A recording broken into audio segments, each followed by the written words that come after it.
Do you worry about your family's financial security? Do you talk to your kids about money? You're not alone if you don't.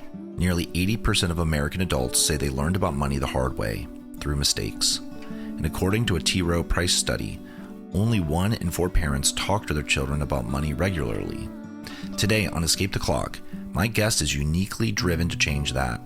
He is Dr. Nicholas Michels, a leading wealth strategist, CFP, and CPWA, and before achieving his doctorate, Nicholas was a professional athlete who applied the mental toughness and psychological discipline he learned on the field to the world of finance. Growing up, he watched his mother work 3 jobs just to keep them afloat, and that experience sparked a lifelong mission to teach families how to turn money into peace, purpose, and a lasting legacy. We explore how to raise financially confident children who understand not just how to earn, but how to use money with clarity and intention. Stay tuned to learn how to change your family's financial story forever.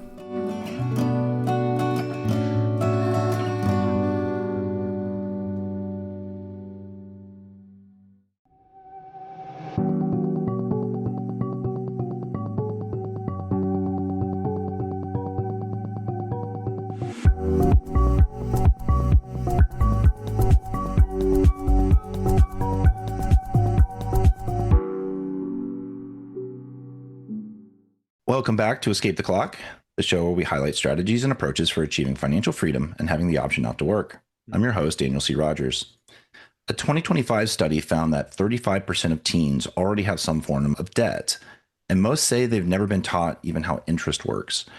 Maybe this was you, stumbling through hundreds of financial decisions, hoping you wouldn't make the one mistake that would set you back years.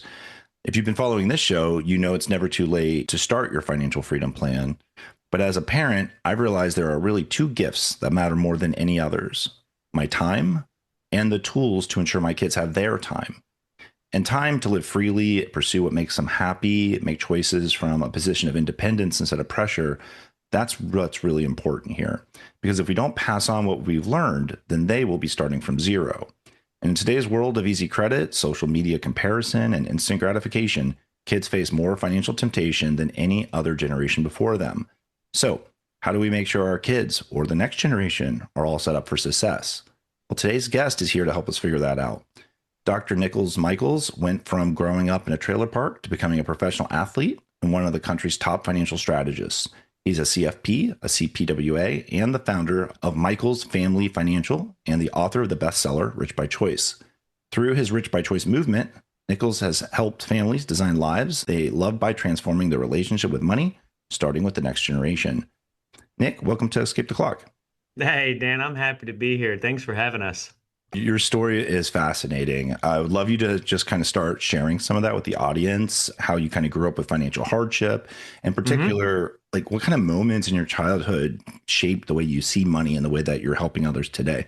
Yeah, Dan, that's a really good question because I get that question a lot. Like, Nick, you're really passionate about what you do. Like, you love talking about this. It's almost like talking like college football to me. Like, I love it. And they're like, where does that come from? And it all starts, I'll take you back to the summer of 1996. I was a 10-year-old boy, one of 4 young, wild boys, all just a couple of years apart. My dad was a business owner, owned several businesses. My mom was a stay-at-home mom. And Dan, to be honest with you, I really didn't even know what money was at 10. I just knew that, hey, we had a pretty good life. I mean, we weren't rich by any means, but we were comfortable. Things were good. But you already highlighted it, that it all changed. It changed quickly. I remember like it's yesterday. My mom walks into my room. She looks worried. She sits down next to me, puts her arm around me, and says, "Hey, your dad and I are getting divorced." And then I didn't even realize the magnitude of that moment because my life literally changed overnight. I mean, my mom went from a stay-at-home mom of 4 boys to a single mom of 4 boys, working 3 jobs just to keep things going.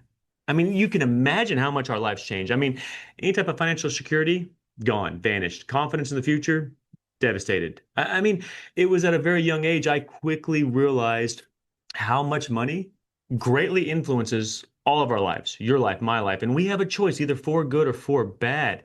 I mean, we went from a big house on one side of town to a tiny house on the other. I mean, that abundant life, good life, to my mom literally said, "Hey, go get all the spare change around the house because we're going to need it."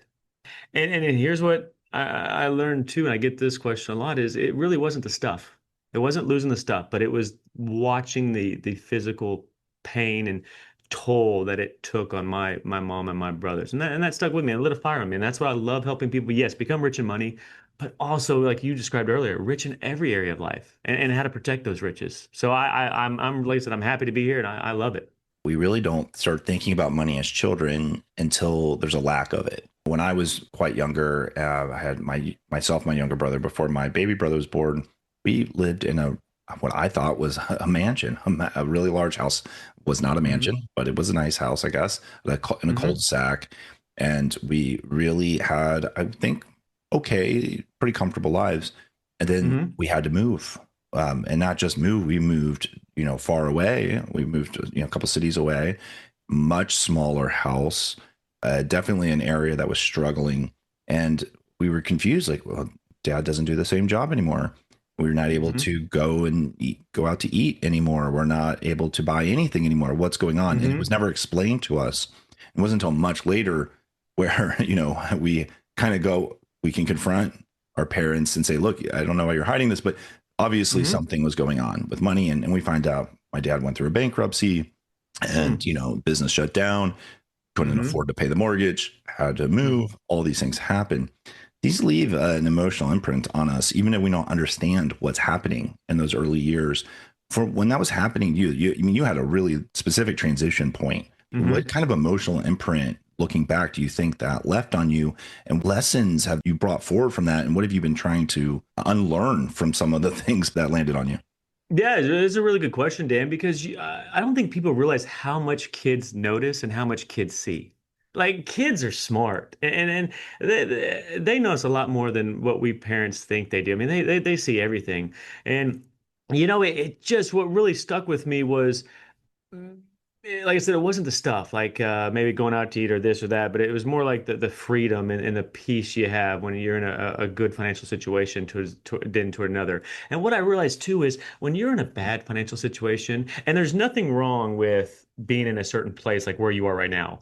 But when you really notice is when you go from a certain place up here to a certain place down here, because then you know exactly, what you're missing. Like I have a buddy, he does a lot of mission work in Africa.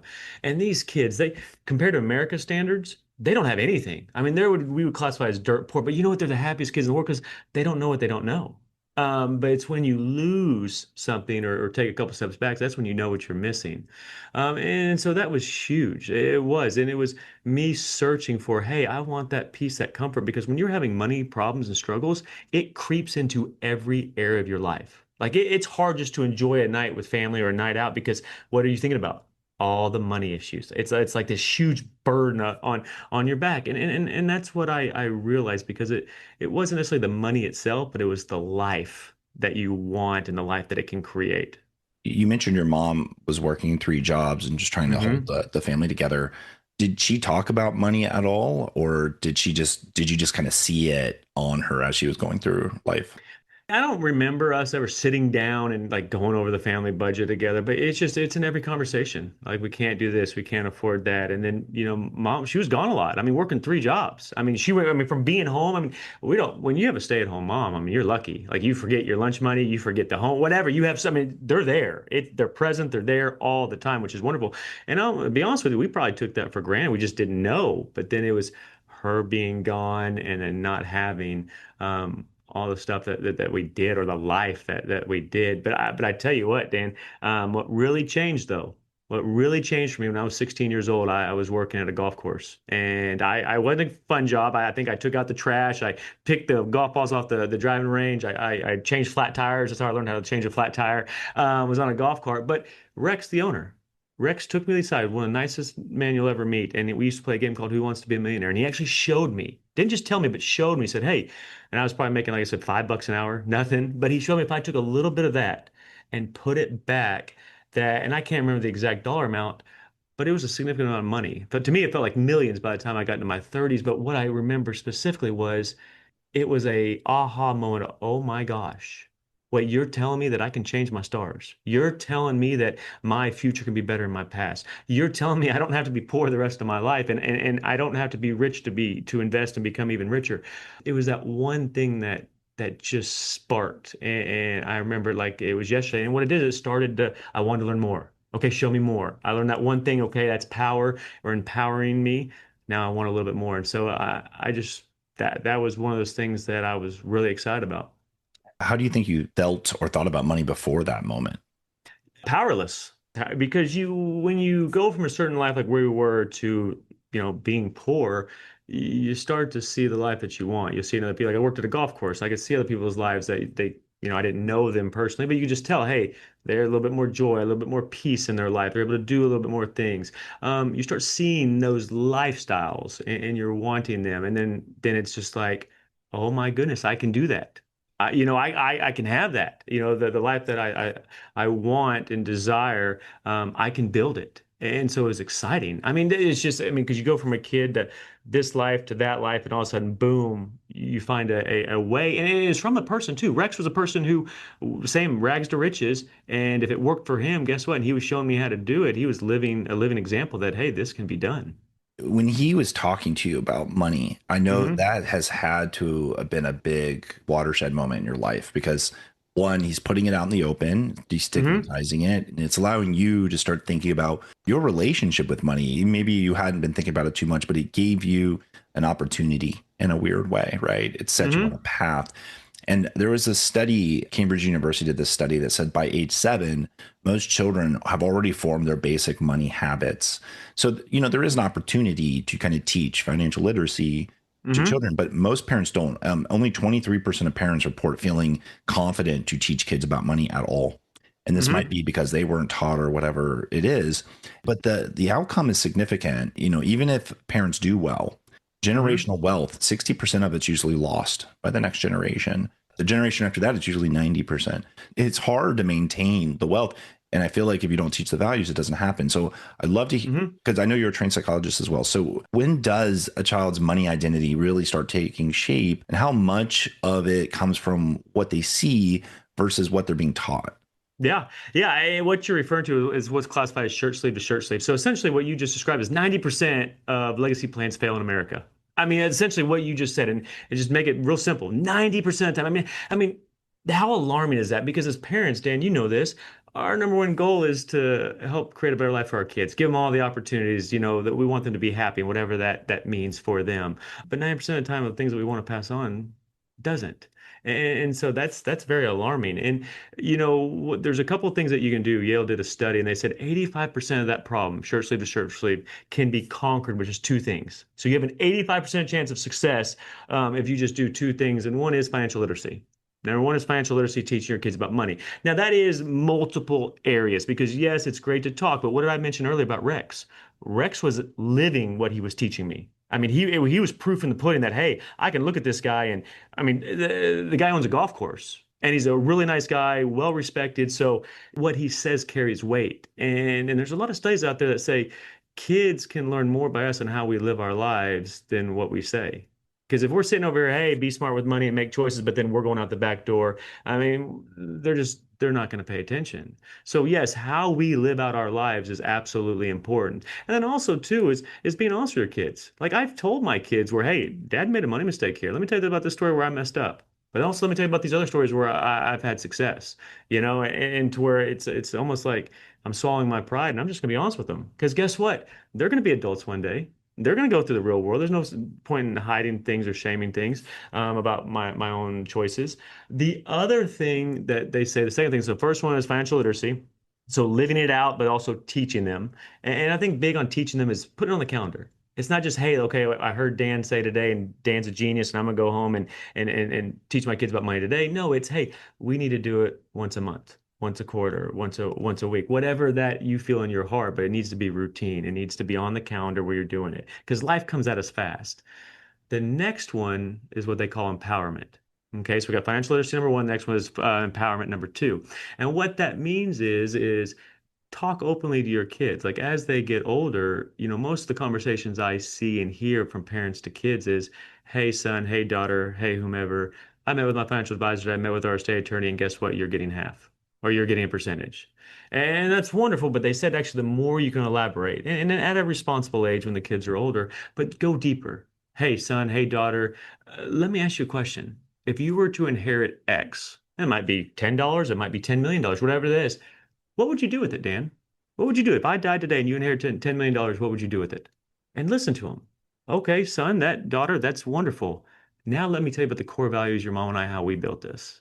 And so these are conversations, not just from authority, it's a openness of, hey, let me educate you. Let me tell you my successes. Let me tell you my failures. Let me tell you during 2001 when the market did this and the economy did this, in 2007 it did it again in 2020. Let me tell you about this. Let me tell you how we didn't have much, but we started putting back 1% because that's all we could afford, but we started. And then we were able to put 2% back, 5%, 10%. Let me tell you about these things. So to answer your question, there's a lot there. And in my book, I give step-by-step instructions and conversations to have and also what to do as a child gets older. Now, you mentioned age. I've read between, 7 and 9, 7 and 11 is a great time that the kids are sponges where they can absorb a lot of information. But the point is, it doesn't matter what I really mean this with all my heart. I don't think it matters what age, as long as that you start and then you make it a habit. That'll be more lasting than anything else. But yes, anytime you can start younger, the better. Absolutely love all that. Fantastic. I think as parents, when we don't talk about a lot of these things, kids are still Hmm. picking it up, right? They can see shame, they can feel Hmm. mom sad or upset or stressed.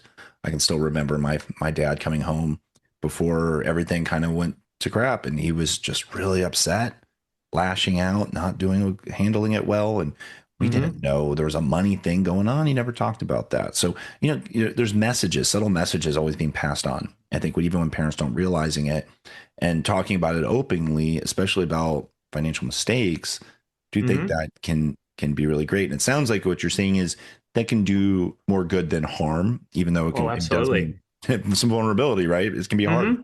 Yeah. talking about that stuff. Yeah. And Dan, I joke with my kids all the time. I mean, when they're younger, I used to tell them that I'm Batman. I go out and fight bad guys at night, because you want your kids to think you're a superhero. But now we have 4 kids. We have 2 boys, 2 girls. We have a 5-year-old boy. And I joke with them still like, hey, Dad's Batman. I'm going out and fighting bad guys when you go to sleep. No, Dad, you're not Batman. But the point is it was tough for me because at a certain age, they're going to know you're not a superhero. And it's tough for me. It's tough for everyone. But I tell you what, our kids are going to learn everything from somebody. Every category in their life, they're going to learn it from somebody. They're going to learn about it from somebody. And I just had an awakening. I had a mentor said, "Hey, it might as well be you, Nick." And so it opened my eyes to say, "Hey, you know what? I'm going to tell my kids, hey, let me tell you when Dad messed up here. Let me tell you when Dad also had success over here. Let me tell you some secrets, virtues of success, and let me give you some examples." And kids remember those things because, like I said, my kids are going to learn no matter what. They're going to learn it from somebody, so it might as well be me and my wife. You've had a really fascinating life. So I'd love to hear how that's translated to how you understand both applying this in your own life, but also Hmm. teaching it. So Hmm. when you were in sports, did you learn lessons there about like discipline and structure or delayed gratification that helps you apply some of these lessons to money? Absolutely. I mean, because what is all money is opportunity cost.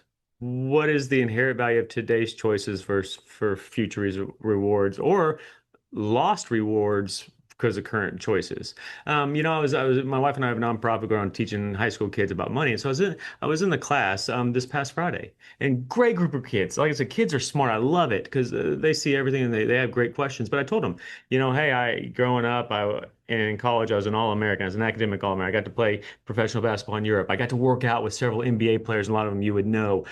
But then I stopped. I said, guess what? There is nothing special about me. There's not. There's nothing special about me. Every single person, I told them that in that class, you can do what I've done and you can do more. And you know what's great is with money and business, unlike sports, is sports sometimes DNA plays a hand in it. That if if someone's 6'8", 250 pounds and run a 4.40, that helps. But what's great about money and business, it's a skill we can all learn. And I gave an analogy, if there was a foot race and say it was a 100-yard dash and a person wins, and let's say equate this to money and business. If that person wins, are they the most talented? And some people say yes, and I'll say, well, I want you to think about something. Just use this as a learning time. What if I said they're not the most talented? They're just the person that sacrificed the most, put in the most time, worked the hardest, persevered. And so what that does is change it up that we can all accomplish great things. It's are we passionate about it and are we willing to do what it takes to get there? I want to ask you because I know because you teach kids as well as I do, and sometimes it can be challenging, Hmm. especially Hmm. not every kid wants to learn about money. To Yeah. be honest, some Hmm. and everyone's situation is different, and like my situation, my kids can sometimes see that I retired early. I might be in this position where hey, we could just kind of spend however we want, everything will be fine. Do you Hmm. ever have situations where you're trying to get through to kids that are maybe have a little bit of a barrier up? Sometimes maybe entitlement, it could be something else. Hmm. But have you learned there's a way to maybe help kids that are not necessarily looking to help themselves quite yet? Absolutely. I mean, what you just described is all the time. I mean, you only time in my own house with my own kids, with kids we're helping. The first thing I always remember is, someone again, a mentor. I've been very lucky. I have great people in my life that share a lot of wisdom with me. But they said, hey, when you have a conversation with a kid, or you try to do like a family event or a Bible study with your family, family devotional, anytime you try those things, guess what? It's never going to go perfect. It's never going to, I mean, very seldom does it go perfect. So when you deal with those, just remember this, that kids remember a lot more than we think they do. Like it doesn't have to be a perfect environment. The goal is that you did it. It's almost like I said, you put it on the calendar and you just keep at it, keep at it. So what I try to do and what I have found, because that's many, even in my own house, like we were playing a game, the Rich Dad Poor Dad, Robert Kiyosaki's board game.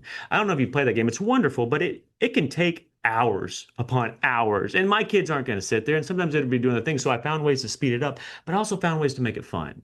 And I've learned this is, don't bother shame me, but this is something I've learned that helps is sugar. I'll try to entice them with things that they like to make it fun, like a reward system. Like, hey, do this. We'll get ice cream, things like that. If you beat dad, dad will do 50 push-ups and you get an ice cream bar. Just I try to find things to make it fun. And then also to be mindful that they're not going to sit there for hours upon hours, especially at certain ages. So we have to be quick and intentional. But that's what I've learned. And then when I speak, like there was a group of 450 kids I was talking to a couple months ago. And guess what? In that group, there were some quote unquote difficult kids, that were really hard to approach.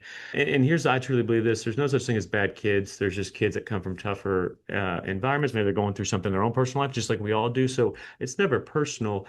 I just try to speak from the heart and trust God that, hey, I'm gonna try this. I'm gonna try to help them, and then let the chips fall where they may. Because even if someone's difficult and they might not look like or seem to be learning, I promise you that they're listening more than we think. I'd love to get a little bit practical here. So, in your life, what routines or systems have you Yeah. seen work best in your family? Absolutely. I'll give you a couple. Do you know I don't know if you ever read that book, what's it called? The family board meeting. We just set things up with all of our kids to where every couple of months they have, we call it a yes day in my family with mom or dad. And we took it a step further though. We gave them an allowance for that event. So what it is that each child gets either mom or dad, and we rotate for a whole afternoon, anywhere from 6 to 8 hours, because it's real important from a psychological point, from a kid, is that you spend a lot of time with them. It breaks down barriers, and then you get to turn into a learning opportunity where vulnerability opens up. And it's also good too because life comes at us fast. And I've got 4 kids. I mean, it's not too often like that I get to spend that much time with one-on-one. That's just the world that my wife and I live in. But we also said, okay, hey, for us, they get $100. So that's just us. It can be any number, but then they get to add it out. And so they get the opportunity cost of, hey, if we use that time to eat and do some other stuff, we might spend more money on food than, fun stuff. And so it lets them know the opportunity cost of what it looks like. So we're accomplishing 2 things. One is we're spending quality time with our kids one-on-one, going deep into their heart and trying to apply lessons and values to life, but also turn it into money. So that's one thing, and like it checks marks a lot of boxes. And I like things like that can check mark multiple boxes. Another is when our oldest son, who's 19 now, we actually sat down with him a few years ago when he was still in high school, and we showed him our family budget, and we told him his percentage. So we've got 4 kids, a husband and wife. There's 6 of us total. What is his percentage of that, or what it costs, and what things look like, to get him an idea of living? Also, there's other things too when it talks about investing. There's tons of different investment options out there. It could be real estate, it could be the stock market, it could be crypto, it could be buying and selling businesses. There's a lot of different things. So we create games with them to start looking at that. What does that look like? And so we kind of bring that up. So there's a lot of practical things we do, but the goal again, Dan, is we try to be intentional. Now, I want to be honest with you, just like where I'm very honest. That Robert Kiyosaki Rich Dad Poor Dad board game, it sat on my shelf for almost a year before I used it the first time. It did. I mean, it's the reality. I'm not perfect either, but we just started kind of making those things a habit and a routine. And like I said, we try to make it fun. And then when my wife and I go speak, we try to bring our kids with us from time to time so they can hear mom and dad talk. And so it's just another opportunity of, hey, this is real, and I want them to see this isn't just mom and dad. This is everyone's dealing with this. I love the way you're talking about money in your house. I think that's actually really wonderful, especially like showing the budget to your oldest. I think that's really cool. Yeah, we even did that a little bit when we were planning a summer trip. It was actually my son's graduation trip, and so only him and my wife were going to go to Europe. And he just graduated high school. I basically said, okay, well, there's a budget for this trip. You're going to get to go to Amsterdam. You're going to get to go through, London. Hmm. And, here's my normal template I Uh-huh. use for when I do ours. Go ahead, you guys fill it in and see what you can Hmm. do with it. And they planned it to a T. I mean, Love it. they decided to stay in certain places where they would be in walking distance instead of paying for Hmm. transportation. They decided, to but pay for certain things in advance, so they have to worry about the financial stress in the moment. Like all these little Hmm. things they had learned through what I had been doing in previous family trips, they applied Hmm. it, and that's really validating when you see it in action. Oh yeah. Kind of live it, and then they see it. I would love to hear more because I'm sure there's some parents at home thinking about, okay, they're probably, a lot of parents I'm sure are doing a lot of right things, but we can always learn Hmm. more. When do Hmm. you think it's the right time to start like an allowance system and things like this? When do you think it's the right time for a kid to have access to a credit card? Do you kind of have like hard and fast rules for some of these things? Yeah, it's a good question. It really is. And I'll give you my perspective on it. Okay. And what I've learned is all my kids, all four of them are wonderful, but they're all completely different. All right. And then we're also, my wife and I, we're trying to teach all of our wonderful four completely different kids. We're trying to teach them the same values and traits, but guess what? How we do it for each one is completely different as well. And that's what I've learned. It's almost like if you use a sports analogy, the greatest coaches out there take the teams they have and see their individual talents and they try to grow those. And how they relate to each player is completely different.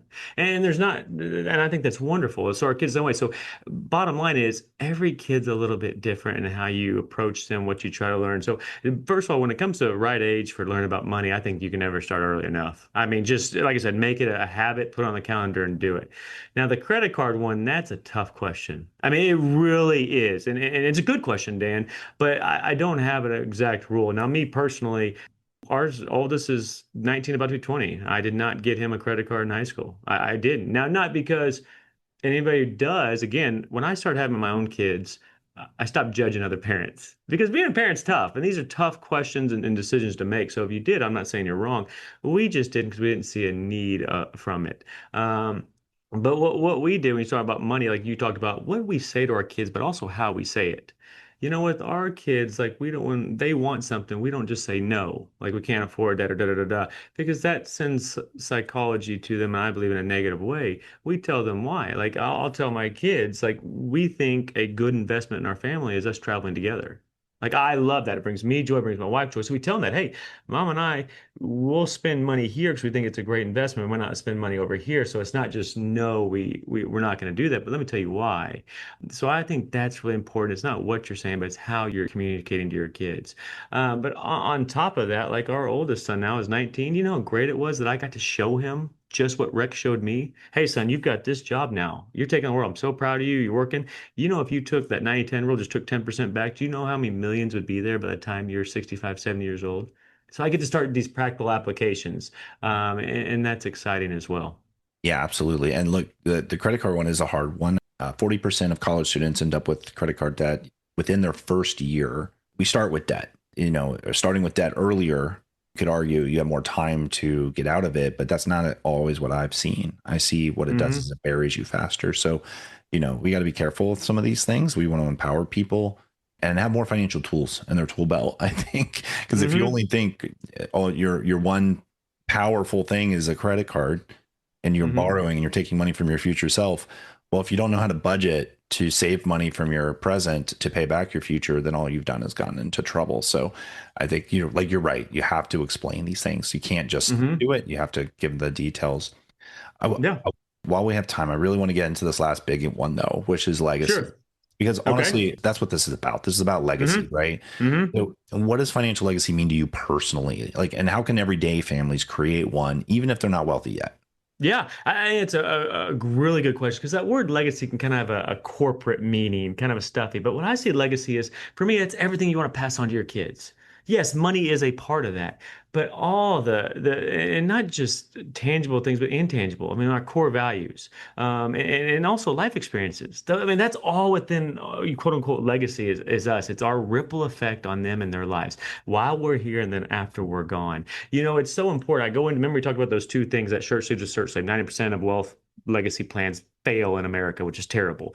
I didn't go into it, but a lot of families right now with $100 million, they're hiring these companies, and these companies are coming in and they're helping them create, mission statements. They'll all take the whole family, kids, grandkids, great grandkids, will all go to a resort or location spot for anywhere from a week to 2 weeks. And within there, they start coming up with their family values, their family goals, specific roles within the family, and like a plan for that multi-generational wealth. I love that. But guess what, Dan? You can be passing on $100, and I still think this is so valuable for your family because it's everything that you want to pass on, but you're describing and explaining it in detail where all the things that you want, yes, money being one of them, you want to pass on. And so why I'm bringing that up is I have all of our clients do this.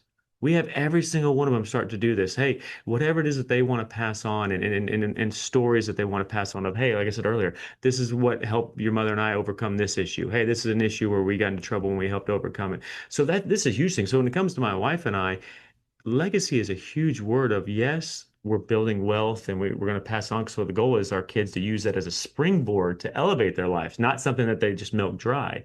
But also there's more than that because it's not, at the end of the day, more money is not going to make you happier. Now, making the right financial decisions will bring you more money. Absolutely. But there's so much more that goes into being rich in life that I want our kids to understand. Like when my kid was in high school, I wrote him a letter. I wrote him several letters, but one of them, I said, son, when you see me, your dad, you might see basketball because I played basketball. You might see finance 'cause I don't know if my wife and I own a financial firm. But I want you to see what I want you to see is happiness. That I'm happy. I get to do what I would love to do. I get to help people. I have you and we get to travel.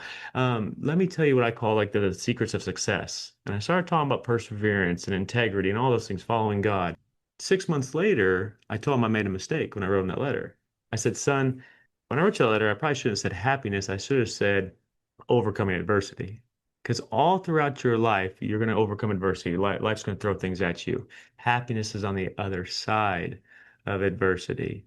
And so these are things that you talk about legacy is communicating to them all the things that you want that can help them after you're gone, but also making those experiences together while you're still here.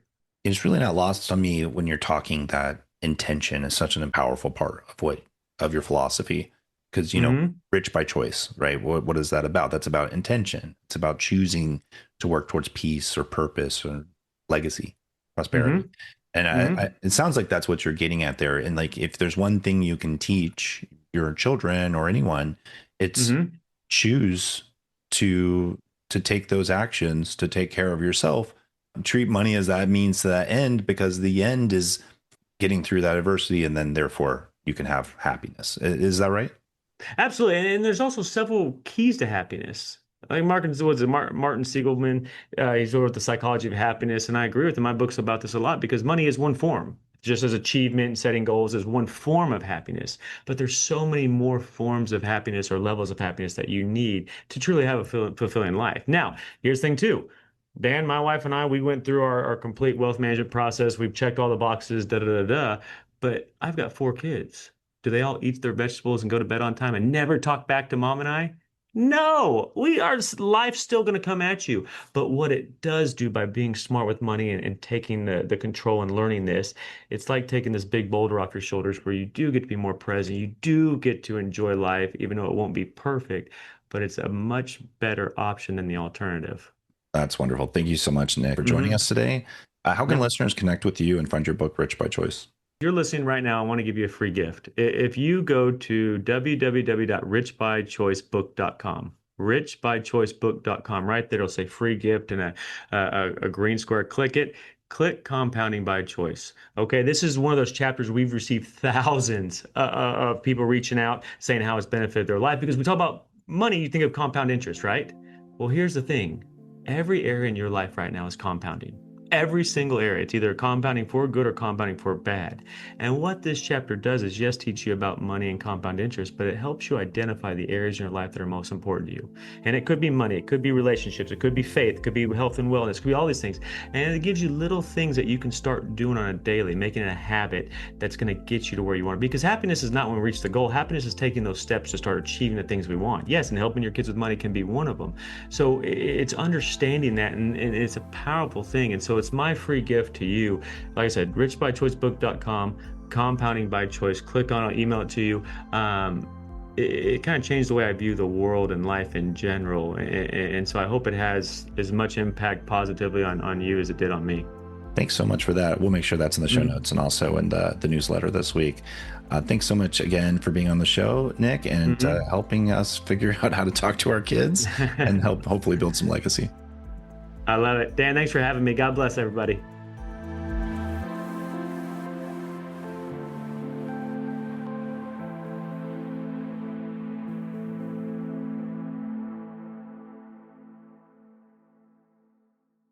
I want to thank Dr. Nicholas Michels for joining me today, because what he helped uncover is something every parent feels intuitively, but rarely stops to examine. Kids aren't shaped by the money we talk about, they're shaped by the money they experience. Over the course of this conversation, a pattern kept emerging. Children don't need detailed financial lessons to absorb financial values. They sense the tension in a home. They notice how parents talk to each other. They observe which things are celebrated, which things are hidden, and which things change the emotional weather in the house. As Nicholas said, kids grow up noticing much more than we think. And in many cases, the emotional impact of money leaves a deeper mark than the material side ever could. His story made something clear. We often don't realize how important money is until the moment we don't have it. Kids sense that long before they understand the math. They feel powerlessness. They feel uncertainty. And later, once they see another path, they feel the spark that comes from possibility and curiosity. One financial mentor can change a child's trajectory, not through lectures, but through example, consistency, and the sense that you're not stuck, you actually have options. That's why openness matters so much. It's not about oversharing or dumping adult stress on a child, but being simply honest enough that money can be something you can discuss. It doesn't have to be this mysterious thing. Because just by talking openly about money, we dismantle the shame that so many people carry into adulthood. A kid who sees their parent calmly reflect on a mistake or rethink a choice, they learn something invaluable. That mistakes aren't identity. They're just learning. Nicholas also highlighted something that's hard to hear but important to remember. By the age of 7, many children have already formed basic money habits, and yet only 23% of parents feel confident teaching their kids about money at all. That gap doesn't affect just one household. It'll echo across generations. Most generational wealth is lost by the second generation, and 90% by the third. And as he said, if we don't explicitly teach our kids, we're simply becoming part of that statistic. But the hopeful part is this: 85% of the problem is solvable with literacy, empowerment, and time. Kids learn far more from our examples than from our words. They learn from how we budget, how we spend, and how we react, and how we bounce back. They will learn when we're willing to show our process, sit down with them, walk them through what we do, teach them how to fish. Don't just provide all the fish they could ever want. That will actually change outcomes. And they learn best when that learning is something they can actually feel. Family yes days with structured allowances, letting kids manage their own money so they can feel the difference between spending and saving, playing financial games together, having them come along to observe a real financial decision when they're ready. Kids don't need perfect systems. They just need consistent exposure, guardrails, and the space to make low-stake mistakes. Nicholas also spoke beautifully about tailoring these lessons to each kid. Every child has different capacities, temperaments, and emotional thresholds. That's completely normal. What matters is the genuine effort behind our teaching. Kids can sense when you're being authentic far more accurately than we would ever hope. And when a parent shows up consistently without judgment, the lessons land in a way that can actually last. And that brings us to the idea of legacy itself. Not legacy as a number on a statement, but legacy as everything that we would like to pass on, which includes things like our values, our habits, our stories, our experience, even our mindset. Wealthy families are paying consultants to help them formalize those things through mission statements and visions, roles, goals, the things you kind of do in a corporation. But you don't need to be wealthy to do that process. You can create your own family's philosophy right now. You can pass down the stories, can teach the way that decision-making should be done or explain how trade-offs work. You can help your kids understand that money is simply opportunity cost, the art of choosing what matters most. Because at the end of the day, the goal isn't to raise kids who memorize financial terms. We're not trying to ace some certification here. It's to raise kids with intention. Kids who understand that happiness isn't purchased, it's practiced. Kids that know that no matter their circumstance, they actually have agency.